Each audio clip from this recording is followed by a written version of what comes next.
Hey, you guys, welcome to my channel, Life Speaking Food. Good food for every soul and a word for every heart. Hey, it's Chef Dolores. And today, you guys, we are not doing any cooking today. Mm-mm-mm.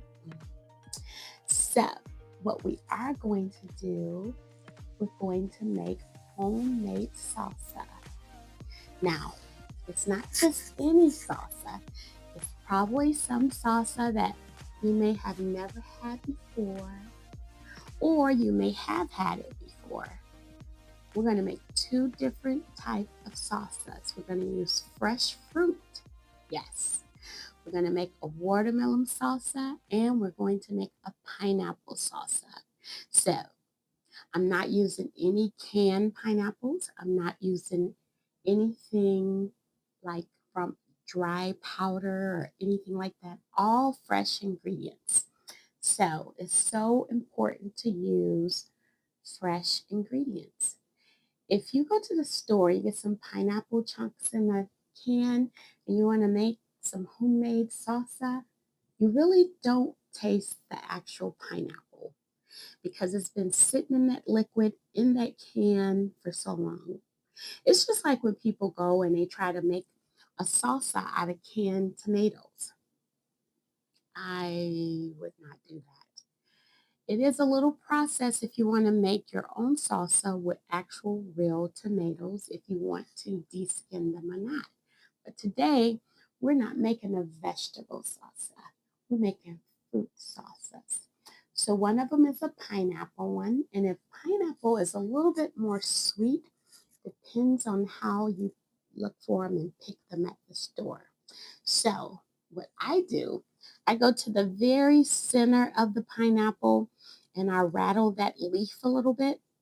And if that leaf just pops on out, it's pretty much a very good pineapple. It has been for me. And if you smell the root of the pineapple and you smell the fruitiness of it, it's pretty much sweet. So that's important to know. Now, as far as watermelons, there's so many different things out here people are saying about how to tell a fresh watermelon. Oh, if you knock on it and you hear that it's hollow, it's a good one. If you see the outside of it like it's been sitting on the ground and it has that dark yellow, oh, that's a good one. But for me, I look more for smell. So I pick it up, I look at the root of it, and I smell it.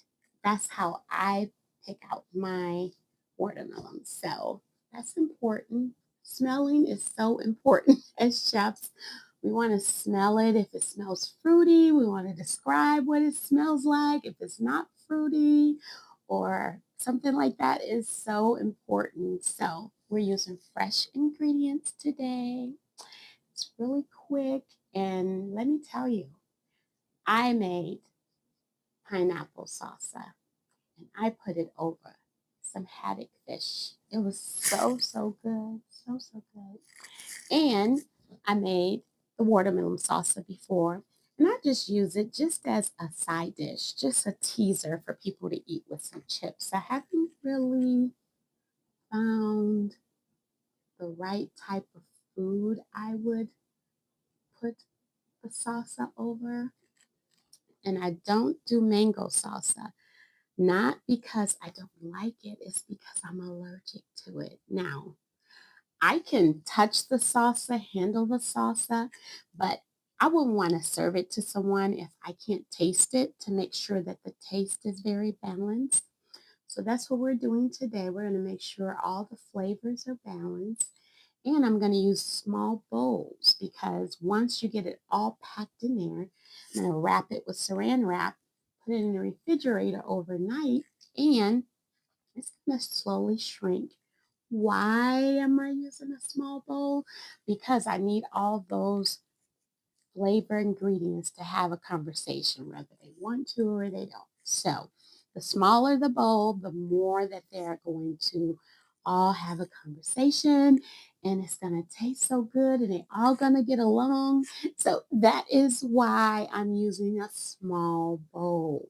Now, with salsa, pineapple salsa, or any type of fruit salsa, you don't want to have that left over in your refrigerator past 2 days. It's not fresh anymore. It becomes more liquefied, and we don't want that. And the texture of the fruit, it tends to just get softer and it's not fresh. So when you do make fruit salsa, always do it like just for that day. If you're serving it for a group of your friends, hopefully it'll be so, so good. They will want more, and you don't have to worry about having it for the next day because you keep giving it out, right? And it's gone. So always pretty, pretty, pretty, pretty, please. Be careful when you are making pineapple salsa. You want to make sure you get the skin off. No one wants those sharp bites out inside their mouth and when they bite into the salsa. So make sure that you're getting all the skin off of the pineapple. It is so important, you guys. So let's get in the kitchen, get all of our ingredients together, and we're going to just mix today. We are not cooking. I mean, this is springtime, and watermelons and melons come out right around the end of May or June. So this is the perfect time coming up to get some ideas about different salsa recipes. So I thought that I would bring you guys along with me. Okay. Let's get the kitchen and not cook today and just set up the ingredients and bring them all together and put them in the refrigerator and wrap them up. That's it. That's it. So let's go, you guys. Let's get in the kitchen. Let's go. Okay, you guys, these are all the ingredients for the pineapple salsa and the watermelon salsa. So no cooking today. Here is our pineapples here, cut up pretty small. This is a really good sweet pineapple that we have. See how all of them are cut small? Not as small as my chunks for my watermelon, but they're small.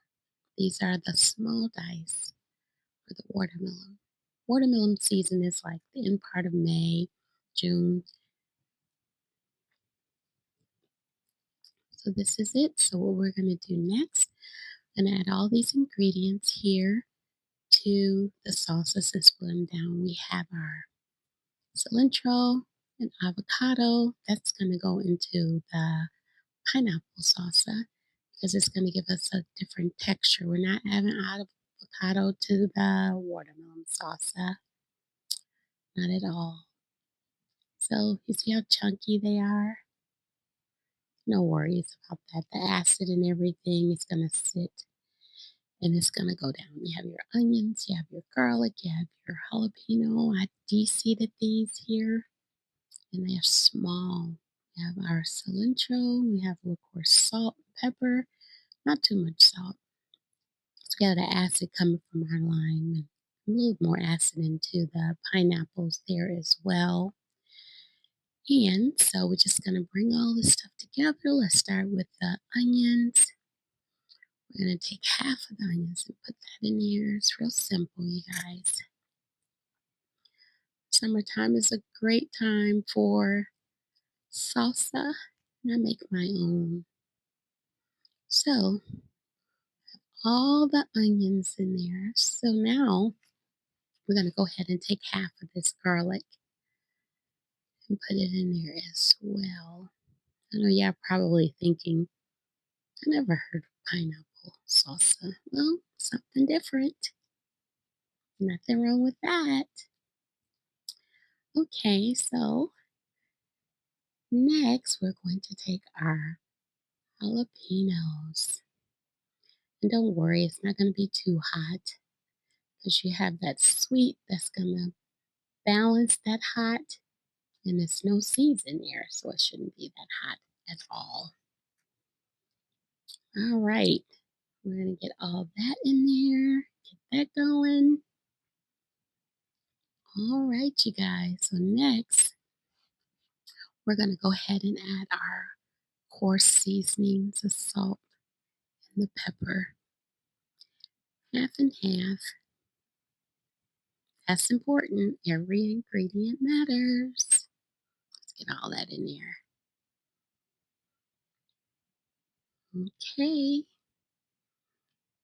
All right, you guys. So now what we're going to do, we're going to go ahead and take this last three ingredients and get all this stuff mixed up together. Let's do the lime juice here, and fresh lime juice, nothing from a bottle. Squeeze your lime juice. There we go. Oh, this is going to be so, so good. So let's get half of our cilantro there, other half here, all of that in there.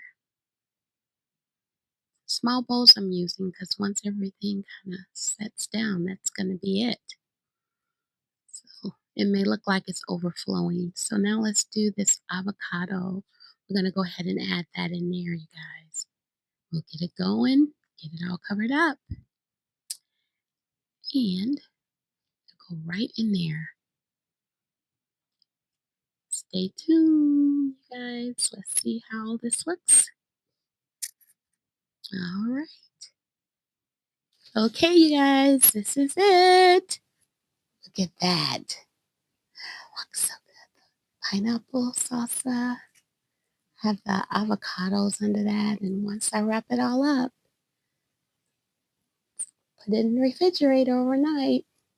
It's going to be so, so good. And there is the watermelon salsa there. Pineapple salsa. I have some nice chips. I got that on my Yuka app. Those are pretty good, healthy chips there, you guys. Just inbox me and I'll tell you where I got these chips from. So we're going to put this in the refrigerator. It's in a small bowls because, like I said, when I wrap them, see how small the bowls is? Same size bowls. It's going to shrink down. So let's get this in the refrigerator and we will be ready to eat. I cannot wait. Oh, I can't wait. Just as the wind blows and changes the directions of things and causes things to move or get off balance, it's just how fragile life is. And once you realize that, you embrace every moment, every conversation you have with people that you know, and be ever so grateful for the time and their laughter, and most of all, their voice.